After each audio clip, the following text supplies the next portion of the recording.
নমস্কাৰ আপোনালোক সকলোকে পুনৰবাৰ স্বাগতম জনাইছো মই মজিদ বন্ধুসকল পলকতে চাওক আজি সন্ধিয়াৰ 7টা গুৰুত্বপূৰ্ণ খবৰ প্ৰথমটো খবৰ নাগৰিকত্ব সংশোধনী আইন চমুকৈ কাক লৈ ডাঙৰ খবৰ আজি নিশাৰ প্ৰায় দেশত বলবৎ হ'ব কা যিকোনো মুহূৰ্তত কাৰ অধিসূচনা জাৰি কৰিব কেন্দ্ৰীয় গৃহ মন্ত্ৰালয়ে আৰু দেশৰ পৰিস্থিতি নিয়ন্ত্ৰণ কৰিবলৈ হাজু হৈছে ৰাজ্যৰ প্ৰতিখন থানা বেৰিকেডেৰে ভৰি পৰিছে গুৱাহাটী মহানগৰী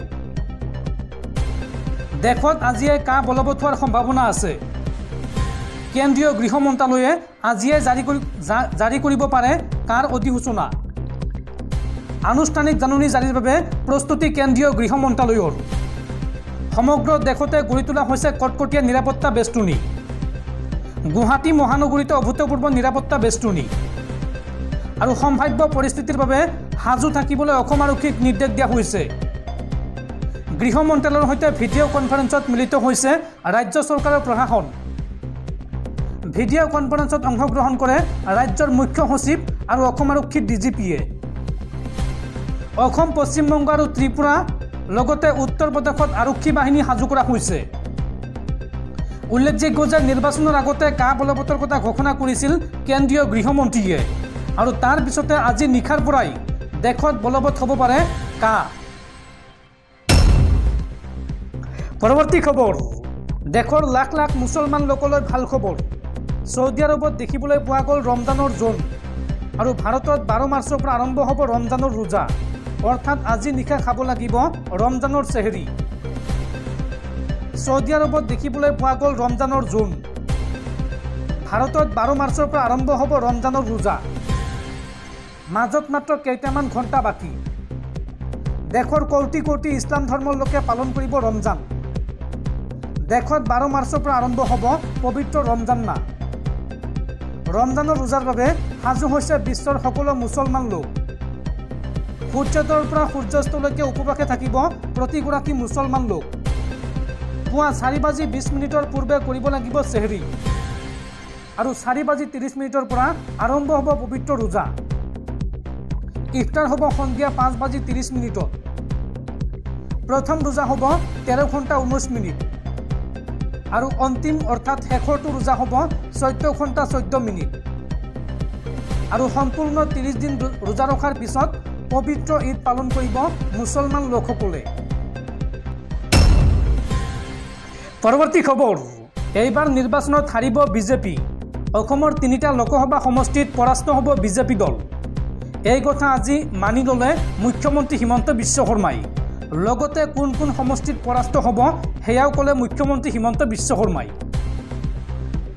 অসমৰ 3টা লোকসভা সমষ্টিত পৰাস্ত হ'ব বিজেপি মিত্ৰজোঁটৰ প্ৰাৰ্থী 3টা লোকসভা সমষ্টিক লৈ ইণ্টাৰেষ্ট নাই খুদ মুখ্যমন্ত্ৰী হিমন্ত বিশ্ব শৰ্মাৰ নগাঁও কৰিমগঞ্জ আৰু ধুবুৰীক লৈ উৎসাহী নহয় মুখ্যমন্ত্ৰী হিমন্ত বিশ্ব শৰ্মা 3টা লোকসভা সমষ্টিত বিজেপি মিত্ৰজোঁটৰ প্ৰাৰ্থীৰ পৰাজয় নিশ্চিত নগাঁও কৰিমগঞ্জ আৰু ধুবুৰী এখন 3খন আমাৰ বাবে প্ৰত্যাহ্বানমূলক এই মন্তব্য হিমন্ত বিশ্ব শৰ্মাৰ আজি সংবাদ মাধ্যমৰ আগত এই কথা স্বীকাৰ কৰিলে মুখ্যমন্ত্ৰী ডক্টৰ হিমন্ত বিশ্ব শৰ্মাই তেওঁ লগতে মন্তব্য কৰি কয় যে তাত এটা বিশেষ সম্প্ৰদায়ৰ সংখ্যাগৰিষ্ঠতা আছে আমি আশা কৰোঁ তাৰ মহিলাসকলে আমাক ভোট দিব সংখ্যালঘু লোকৰ ভোট পাম কিন্তু জিকিবলৈ কষ্ট হ'ব এই মন্তব্য হিমন্ত বিশ্ব শৰ্মাৰ বন্ধুসকল তাৰপিছত 4 নম্বৰ খবৰটো জনোৱাৰ আগতে আপোনালৈ এটা সৰু ৰিকুৱেষ্ট যদি তেওঁলোকে এইটো ভিডিঅ'ত লাইক কৰা নাই তেন্তে প্লিজ এটা লাইক কৰি দিয়ক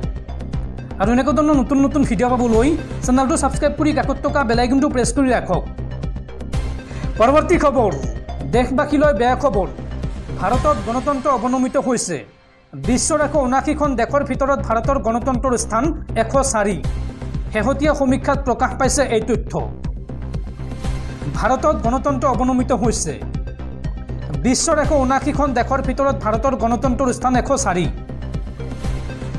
ভিডেমৰ সমীক্ষাত প্ৰকাশ পাইছে এই তথ্য ভাৰতত স্বৈৰাচাৰী শাসন চলাৰ অভিযোগ ভিডেমৰ ইন্দিৰা গান্ধীৰ জৰুৰীকালীন অৱস্থাৰে দেশৰ বৰ্তমান পৰিস্থিতিৰ তুলনা এই সংস্থাটোৰ নাগৰিকৰ বিভিন্ন অধিকাৰৰ ওপৰত চৰকাৰী প্ৰভাৱ বিশ্লেষণ কৰি এই তালিকা প্ৰস্তুত কৰা হয় আৰু এই তালিকা অনুসৰি ভাৰতত অৱনমিত হৈছে গণতন্ত্ৰ। পৰৱৰ্তী খবৰ 2024 লোকসভা নিৰ্বাচনৰ বাবে অসম গণ পৰিষদৰ প্ৰাৰ্থীৰ তালিকা ঘোষণা। ধুবুৰী আৰু বৰপেটাত প্ৰাৰ্থী ঘোষণা এজিপিৰ। লোকসভা নিৰ্বাচনৰ বাবে অসম গণ পৰিষদৰ প্ৰাৰ্থীৰ তালিকা ঘোষণা। 2 সমষ্টিত প্ৰাৰ্থী ঘোষণা কৰিলে অসম গণ পৰিষদে। ধুবুৰী আৰু বৰপেটাত প্ৰাৰ্থী ঘোষণা কৰিলে এজিপি দলে। বৰপেটাত অগপৰ প্ৰাৰ্থী ফণীভূষণ চৌধুৰী আৰু ধুবুৰীত জাবেদ ইছলামক প্ৰাৰ্থিত্ব প্ৰদান কৰিছে অসম গণ পৰিষদ দলে। পৰৱৰ্তী খবৰ ৰাজ্যবাসীক উদ্দেশ্যে মুখ্যমন্ত্ৰী ডক্টৰ হিমন্ত বিশ্ব শৰ্মাৰ বৃহৎ ঘোষণা। আজিৰ দিনটোত 13টাকৈ ডাঙৰ ঘোষণা কৰিছে মুখ্যমন্ত্ৰীয়ে। জুলাই মাহত হ'ব অসম আৰক্ষীৰ ইণ্টাৰভিউ। লগতে ৰাজ্যৰ 3 লাখ মহিলাই পুনৰ লাভ কৰিব অৰুণোদয় আঁচনি আৰু নতুনকৈ ৰাজ্যত ওলাব 35,000 চাকৰি। আৰু কি ঘোষণা কৰিছে চাওঁ আহক। মুখ্যমন্ত্ৰী ডক্টৰ হিমন্ত বিশ্ব শৰ্মাৰ 13টা ডাঙৰ ঘোষণা। ৰাজ্যৰ লাখ লাখ যুৱতীৰ বাবে ডাঙৰ খবৰ। ৰাজ্যত নতুনকৈ 35,000 পদ খালী হ'ব। মুখ্যমন্ত্ৰীয়ে এই সন্দৰ্ভত মন্তব্য কৰি কয় যে আমি যেতিয়া চাকৰি দিম বুলি কৈছিলোঁ কোনেও বিশ্বাস কৰা নাছিল। আমাৰ দলৰ মজিয়াত আলোচনা হৈছিল কিদৰে 1 লাখ চাকৰি দিব। কিন্তু আমি জানিছিলোঁ ৰাইজৰ আশীৰ্বাদ থাকিলে আমি এভাৰেষ্টতো আৰোহণ কৰিব পাৰিম। কিন্তু 2 বছৰ 8 মাহৰ ভিতৰত আমি 97,000 চাকৰি দিলোঁ। অকল এয়াই নহয়, চিৰকালৰ বাবে অসমত চাকৰিৰ দালালৰ বজাৰখন বন্ধ হৈ গ'ল। আজিৰ ল'ৰা ছোৱালীয়ে জানে পঢ়া শুনা কৰিলেহে চাকৰি লাভ কৰিব। দৌৰি দৌৰি পৰীক্ষাত পাছ কৰিলেহে পুলিচৰ চাকৰি পাব। আগতে ৰাজনৈতিক নেতা অথবা দালালক পইচা নিদিলে চাকৰি নহৈছিল। কিন্তু আজি আৰু সেইদিন নাই। 1 লাখ চাকৰি শেষ হোৱাৰ দিনাই নতুনকৈ দিয়া হ'ব 35,000 চাকৰি। আমাৰ লক্ষ্য এতিয়া 1,35,000 চাকৰি। আৰু লগতে ৰাজ্যৰ 42 লাখ পৰিয়ালক নতুনকৈ দিয়া হ'ল ৰেচন কাৰ্ড। 830 টকাৰ অৰুণোদয় আঁচনি 1,250 টকা হ'ল। আৰু 18 লাখৰ পৰা 28 লাখলৈ বৃদ্ধি হ'ল অৰুণোদয় লাভ কৰা মহিলাৰ সংখ্যা। আৰু অতি শীঘ্ৰে অৰ্থাৎ এই বছৰতে ৰাজ্যৰ 3 লাখ মহিলাই নতুনকৈ লাভ কৰিব অৰুণোদয় আঁচনি। আজিৰ দিনটোত এইসমূহ বৃহৎ ঘোষণা কৰিছে মুখ্যমন্ত্ৰী ডক্টৰ হিমন্ত বিশ্ব শৰ্মাই। পৰৱৰ্তী খবৰ 2024 লোকসভা নিৰ্বাচনৰ পূৰ্বে বিজেপিত পদত্যাগৰ ধুমুহা। দুদিনত দুজনকৈ বিজেপিৰ সাংসদে ত্যাগ কৰিলে বিজেপি দল আৰু বিজেপি ত্যাগ কৰি যোগদান কৰিলে কংগ্ৰেছত। নিৰ্বাচনৰ পূৰ্বে বিজেপিত পদত্যাগৰ ধুমুহা।